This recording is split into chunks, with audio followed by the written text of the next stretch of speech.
how the compliance will work, what the timeline is for the project, but it's done very holistically when before it was done more in silos.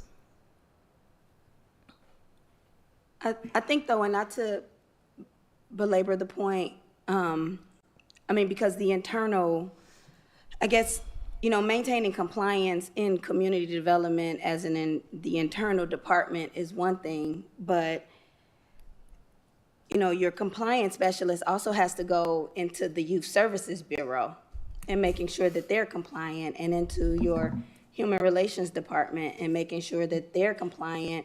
And it really does require someone actually going and sitting down and doing a bit of, I don't mean to use the word audit too loosely, but doing a bit of an audit in each one of those departments that community development is funding, even in demolition. And I'm just concerned that if that's not someone's full-time job, if we don't have one neck to choke as it relates to compliance, that when we are administering HUD money, these are front page, above the fold type of mistakes that I want to make sure all of us avoid. So we still have 2 compliance specialists that are part of our budget. And what we've been doing and what's been happening is we've been begging, and I shouldn't say that, we have been chasing reports. And we have implemented a new procedure that each of these departments who have to report out must submit their report by a certain date each month. If they miss more than 2 reports, we send a letter indicating that your funding is being threatened, and we will not refund you next year if we do not receive that report. And if we do not receive the 3rd one, we pull the trigger and make sure that that funding is not given again in the following year. Reports for HUD, believe me, when the mayor asked me to take this job, one of my main concerns as an attorney, as a public official, as just a person who likes to see the right thing being done, was to make sure that there was no issues with federal money. I really, and I'm not saying federal money is more concerning to me than City of Gary money, but certainly there are a different set of rules around it. And so as the new director, when I came in, I made sure not only that I familiarized myself with the HUD requirements, but also that I met everyone at the Indianapolis HUD office. So if there's ever any question or ever any issue, there is nothing to just reach out and say, hey, we're having a problem, or hey, this is going on. So we have compliance specialists, as we also have fiscal specialists in the office, because HUD requires that we check each other.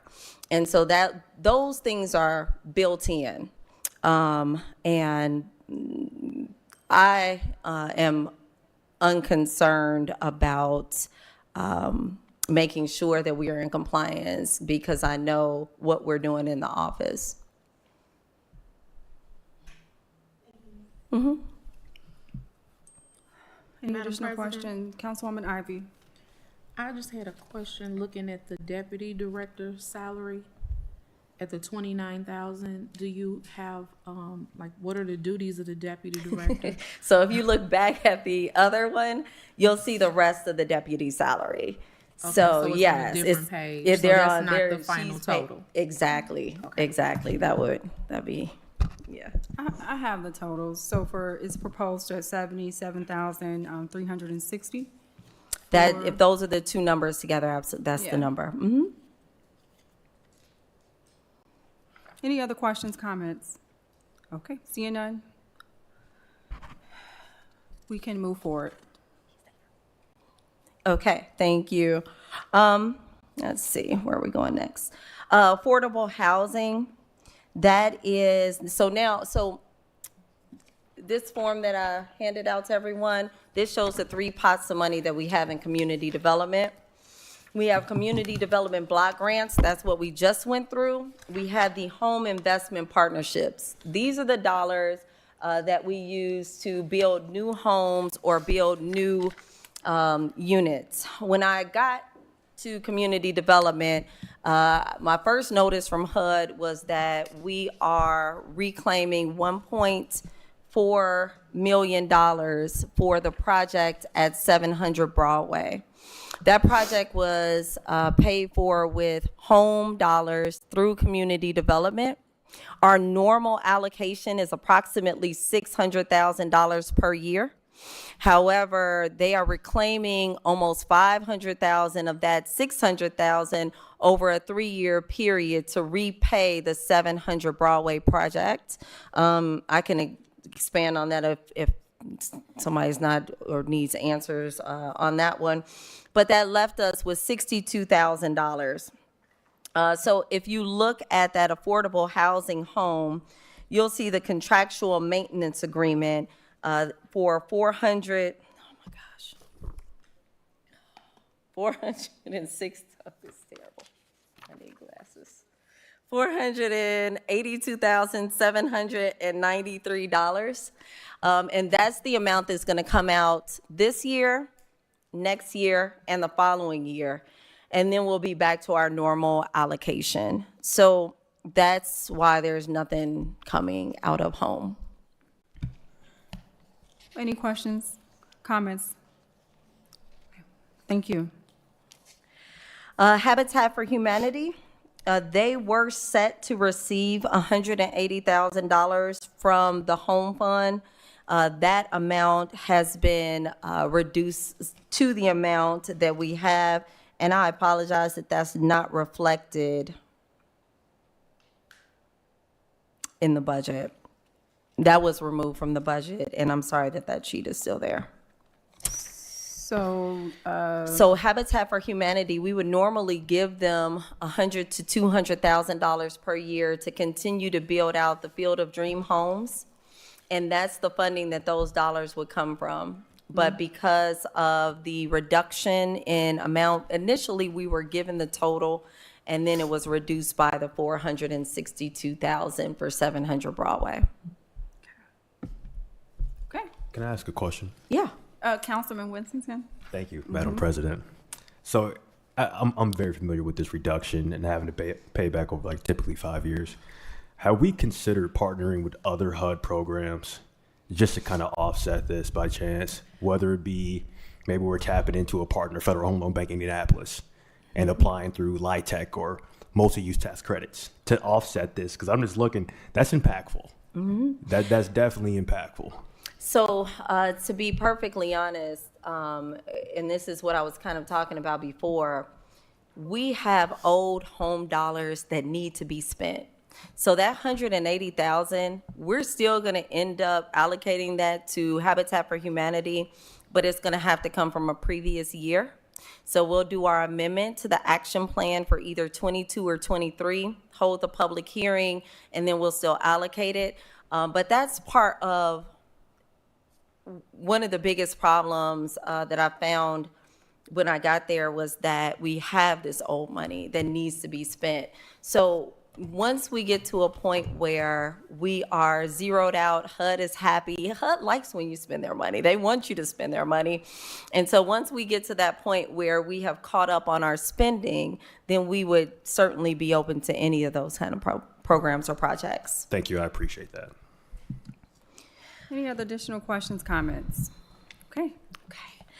So again, we're at data collection for, I'm sorry, I missed one. Shelter operations. We can use our ESG. So now this is the emergency solution amount, which is a total of $299,176.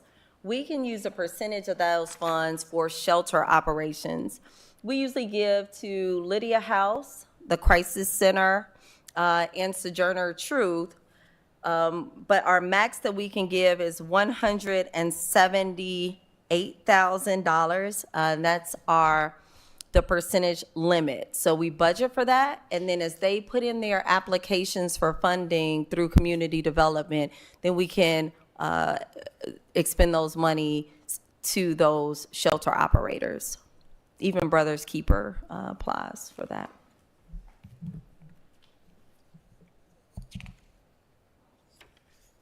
Okay. And then we Oh, have. I'm sorry, Madam Vice President. Thank you. I never got clear. What about our own women's shelter? Oh, are we talking Rainbow or Monroe? The Rainbow. Probably, what's the one on Connecticut? That's Rainbow.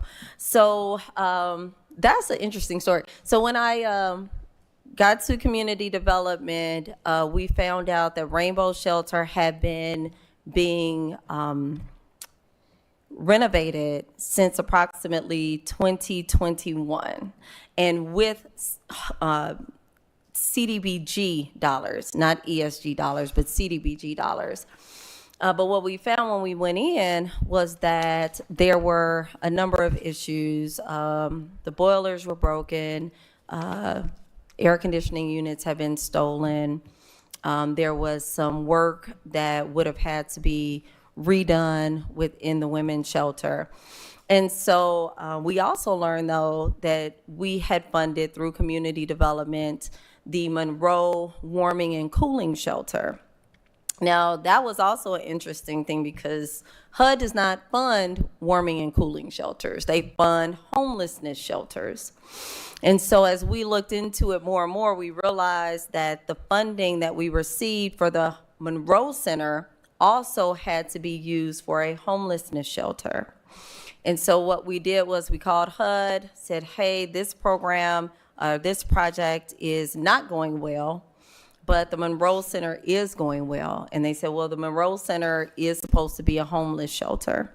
And so since September, we've been working through the process of transforming the Monroe Center into a DV women and children's shelter, but very temporary, 48-hour shelter, a transitional shelter, to make sure that people can get out of harm if they need to, or if they are homeless, be placed somewhere. And then we work with the surrounding shelters that are longer term in the area to place them and make sure they have long-term housing. So the Rainbow Shelter is not in a position to receive additional HUD dollars, but the Monroe Center is. And so there was a choice made, and not just by the administration, but also through HUD, to make sure that the Monroe Center would serve as that women and children domestic violence shelter. Thank you for the explanation. That provides a lot of clarity. How many families can the Monroe Center accommodate? I think the total is 30 people total. So I don't know what that means in terms of family, but we have never been full so far. We have put out notices to the police department, so they're aware that that's where domestic violence victims can go. It is open on a regular basis. It's still a warming and cooling shelter as well. So it's still open when the temperature drops below 32 degrees, even if there is no homeless people in the shelter at that time. But the goal for the homeless and domestic violence victims is to transition them out as quickly as possible to either a longer term shelter or to get whatever support they need to gain housing. What longer-term shelters exist in the area? Just There- curiosity. And that's a question for Veronica or Gloria Spears. But there are some, there's one in Valparaiso, there's one across the border that will house longer. Would you like to come up? It's okay. I can You get sure? the information Okay. later. But I think it's important. There's been a lot of conversation about the women's shelter. So I think it's important just to let the public know where they can go, or even if when folks need a referral. Because I don't think that information is just readily available. But when you need to know, you need to know. Sure. So we can send the council the same notice packet that we sent to the police department. We found that they're usually the ones that, especially with the domestic violence victims, they're the ones that usually refer out. But it's open for use. Okay, any additional questions or comments? Okay. So data collection for ESG is the same as home. We have to just like in the warming and cooling shelter, we have to keep track of how many people come in. We have to report that back to HUD to show how effective or how much use the shelter is getting. So we do that through Lydia House has to report, Crisis Center, anyone that we fund has to give us those numbers back for us to put in our previous year's CAPER. So you all also have a copy of the 2023 CAPER that will tell you how many people were served by community development dollars in those shelters. Now, this is one, our rapid rehousing funding. We are working to find a partner for this. This is the money that we have to use if you are at risk or experiencing homelessness because you can't pay rent or you're going to be evicted. Some event has taken place that threatens shelter for you. And so rapid rehousing used to be done through a program called, what was that program that shut down? Continuum of Care, thank you. And so now we're working with an organization called CoAction. Continuum of Care is no longer operating, and so now we're working with CoAction to bring back the rapid rehousing funding to the city of Gary, so we can also use that for homelessness and homelessness prevention. Where's that organization based out of? CoAction is based out of Valparaiso. Find me one, and I'll use them. Find me a local. We and just I have love gaps using in our locals. community, right? So let me make that comment. There's gaps in our community for the services that we need to serve our people, Yes, right? So that is absolutely true. yeah. And I've never learned it so much than I've learned it in these last 6 or 7 months. Yeah. So the next one is our first-time home buyers, and this is the program that we talked about before, where we give so much of a down payment to the first time. This is where the first time money comes from. We also do down payment assistance through ARPA and through South Suburban Bank. But if it's a first-time home buyer, these are the funds that we're able to use through HUD. Can I ask a quick question? Councilman Winston? Yes, ma'am. I take it it's based upon median family income or an adjusted family income. AMI. Okay, AMI, gotcha. So what's that? We're looking at anything, what, 30%? 30 to 50? 30 to 50. Okay. And we try our best to stack the money. So Gotcha. if you have a first-time home buyer who also qualifies for the ARPA dollars, who also qualifies for South Suburban, then we put all those things together. HUD is the only one that really has an income limitation like that. And so, you know, our goal is to put more people in houses in the city of Gary. And so if we can pull that money together, we do. So sometimes you might not qualify for the HUD funding, but you might qualify for the ARPA funding or the South Suburban funding. So just to clarify, so if we get the down payment assistance, we could then allocate those funds for closing costs? Yes, Gotcha. absolutely. It can go towards closing costs, and if you exceed the closing cost amount, it'll go directly to the principal of your mortgage. Beautiful. So they get equity moving into the city of Gary. Yes. That's great to know. Yes. Thank you. Let's see. Non-program income. So this is another this is the one we started with, the non-program income for the NSP foreclosure counseling program.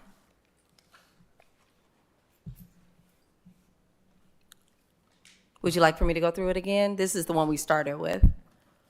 No. We're good. Any questions, colleagues, comments, concerns? Okay, beautiful. Thank you. Thank you, guys. I appreciate it. And if there is, any questions about any of the programs that we talked about tonight, there is another program coming out of community development called Gary First, where we will be putting dollars, lots, and down payments together for anyone who would like to move into the Emerson area. Those homes will have a capped amount. Brand new homes would have a capped amount of $175,000.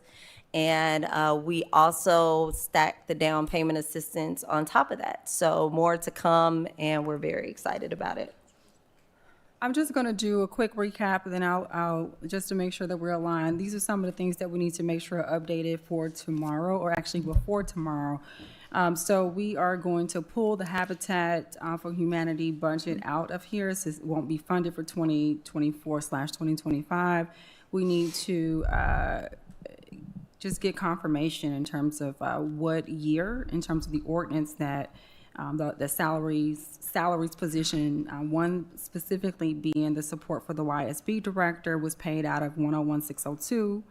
Also wanted to get understanding about that administrative position, the food program, if in fact, what is that going to look like for program year 2025, especially since program year 2025, I think, ends in May? Mm-hmm. It will. So Program year 2024 will end in May. Right. Program year 2024 will end in May. And so that is before the summer. And so what, just consideration in terms of funding a food coordinator for a program that would even be relevant at that time. And then also, what do I have? I have that we need to review the salary and budget items for a couple of the departments to make sure that the totals are reflected correctly. We needed to also update under code enforcement. For one, review the salaries for the code enforcement officers, change the title of the positions to reflect code enforcement officers. And then also, there was one more thing that we needed to do for there. Can you read my old notes? Oh, it was update the new code enforcement officer position that was increased or included, I should say, to whatever the respective total we will have for all of those salaries for that position. And that's all I had in my notes. Okay. Yes, Vice President Latham. Thank you.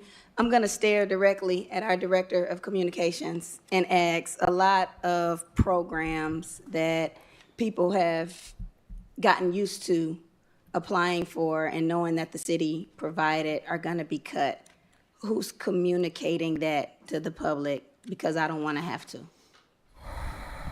I'm sorry. Oh, no, I was just going to say, and to your point, Vice President Latham, it's not our job to, right? But we're the ones that get blamed for it.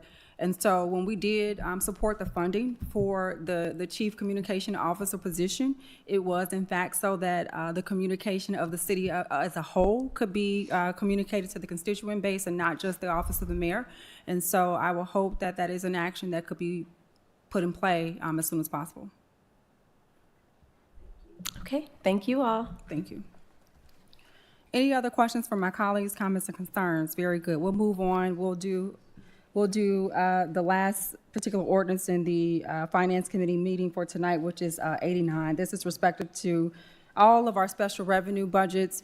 I would ask for, well, I don't know if the administration, if this is the pleasure of the administration, we'll call out the departments as they are listed in our packets and just ask whoever's the respective person, the executive director of the department or Controller Green, to promptly come and give us an overview, as we will try to go through these as much as possible. Please be ensured when you give your overview to justify any increases that are proposed, and I also, on behalf of my colleagues, would like to understand any revenue sources. Again, this is special revenue, so this funding is not coming from the general fund, so revenue in should equate to revenue out.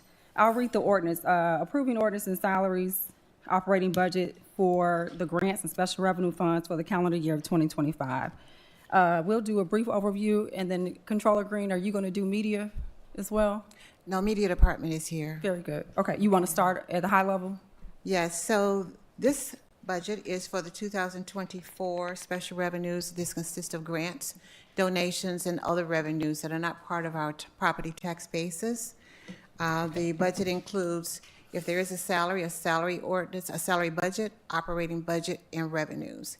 In some cases, except if it was a public official, if the salary budget exceeded the amount of the revenue, we did change the budget. And the budget accountant did send that information to the department heads. Thank you. Let's hit it. You all excited? No? You're hanging in there with us? You hanging in there with us? All right, let's go. Media is first. We'll do the salary portion. And colleagues, this looks like this ordinance is front and back. So the corresponding operating budget is on the back. And then we have the revenue estimate sheets. Ooh, I hate that it's front and back. Okay. All right, let's from the top. Oh, and introduce yourself just for the public, all department heads who are coming to speak before the council tonight. Okay, good evening, Council. Thank you, President Akins, and good evening, Common Council. Thank you for the opportunity to speak with you a little bit about the media department. I was told to keep it short, so I'm going to keep it short. Just want to say quickly that when Mayor Melton took office and when the administration took office as well, we hadn't had a communications director in many years, and actually the team was under the IT department, so we had to kind of decouple those two departments. We also weren't fully staffed, and we weren't really producing all of the communication services that city departments wanted. And in general, we were getting feedback from constituents that they didn't feel like they were getting enough information from the city. So I want to just give you a little bit of information about what we've done. So we did have some members who decided to leave and pursue other opportunities, but within 12 months, we have been able to rebuild and rebalance the team. So we are now fully staffed with all local Gary creative people, some of them quite young, recent graduates who are really, really excited. And I think bringing a lot of talent and passion to the table. We just had 2 join in the past month, so there's been a lot of change in this department. But in general, I think we're starting to right a ship. The people that we've brought on have expertise in public relations, graphic design, videography, and photography. So one of the things that I included in I hope you got it, in your packets are updated job titles and descriptions. And the reason that we made those changes is to reflect the new full scope of responsibilities that this department has taken on. And also just to kind of reflect what are the needs of our city departments for modern, digital forms of communication. So just real quick, I don't think that the council members have that. If you can just email it to Sure.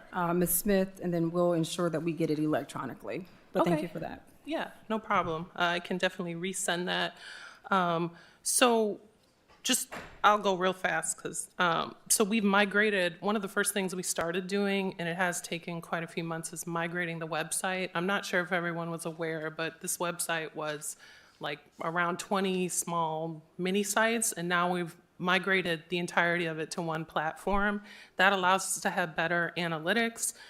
So we're looking at right now about 11,000 visitors per day on that site of people getting information. So one thing that we've tried to change is really communicating with departments and helping them understand that we should always keep updating the site with more and more information to better serve our constituents. So some departments, we're moving faster than others, but that's just an area of continuous improvement for us. If you've ever, I love working on websites. I think that's one of the first things I told you guys. It's a never-ending thing. You just have to continuously add information and make it better. We also started a new Facebook page for the city. Right now, we're at about 2,000 likes and 3.8 thousand followers.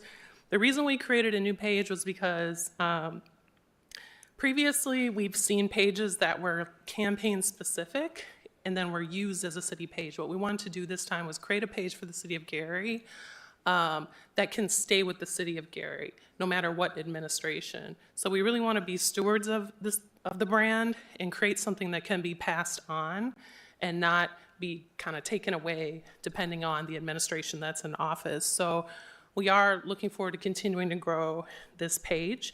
We also have started a monthly newsletter where we're reaching about 24,000 people every time we send out the newsletter.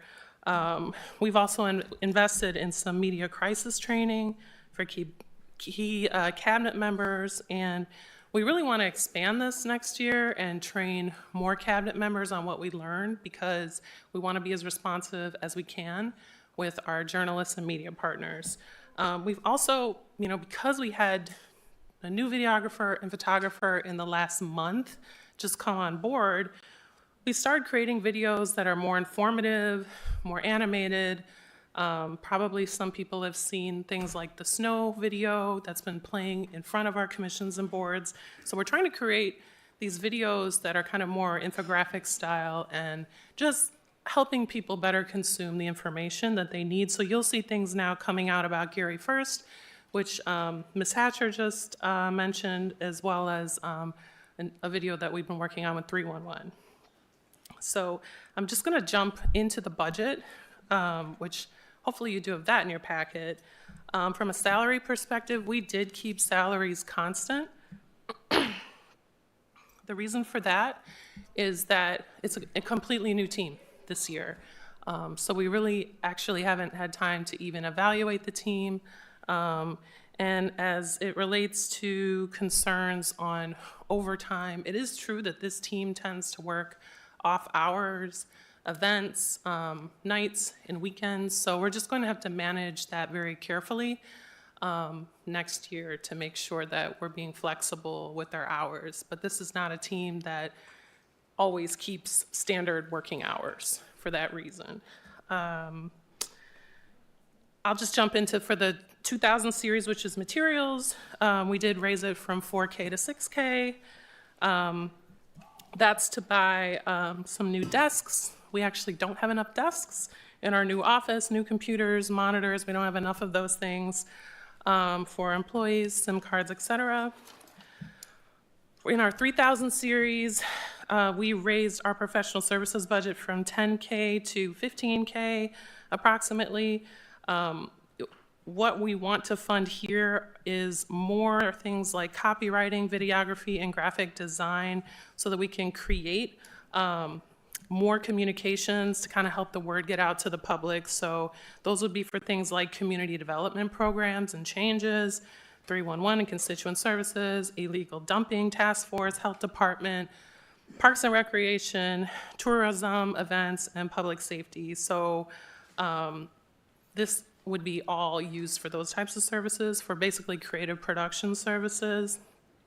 For travel and education, I did raise the budget from 4.5K to 16K. This is approximately 2.6 thousand in budget for each employee on the team.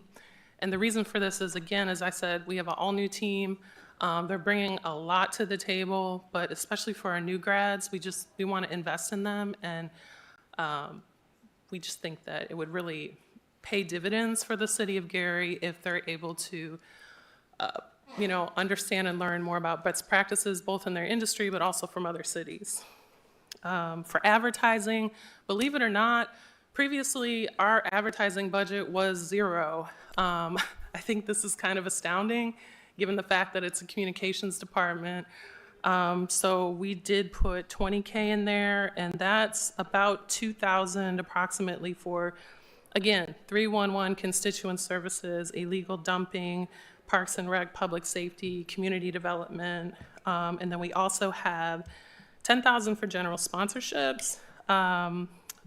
Advertising, when I speak about advertising, that can be used in a variety of ways. I mean, as elected officials, I know you're very well versed in these types of things, but for the public, I'll just say that can be outdoor, things like billboards and posters. It can also be digital, so things like putting some ad spend behind the 311 video that we're producing with constituent services. Why do we put ad spend behind videos? It's just because our reach, as I said, is around 3,000 people on Facebook, and when you put ad spend behind something, it allows us to just reach more people in the city. And for a city of 65,000, we know that there's just a lot of services that we need to do a better job, explaining and educating on. And so in order for us to do that, we have to spend advertising dollars. The most effective way to spend advertising dollars these days is probably going to be digital. So that's looking like Meta, which is, Facebook, and Instagram, Google, YouTube, and then obviously we want to invest in advertising with local print partners. Leases, we went from 18,000 to 0 for leases, and all of that budget was moved into current charges. We also, for capital expenses, went from 7 to 0, and that was also moved into current charges. That's because we just don't really need heavy machinery. We don't really have a lot of CapEx expenses. Current charges, we're up to around 45,000. And that's almost all going to be software. So what we've seen, and I don't think I really went deep into this when I started, was we had outdated equipment and no software coming in the door. That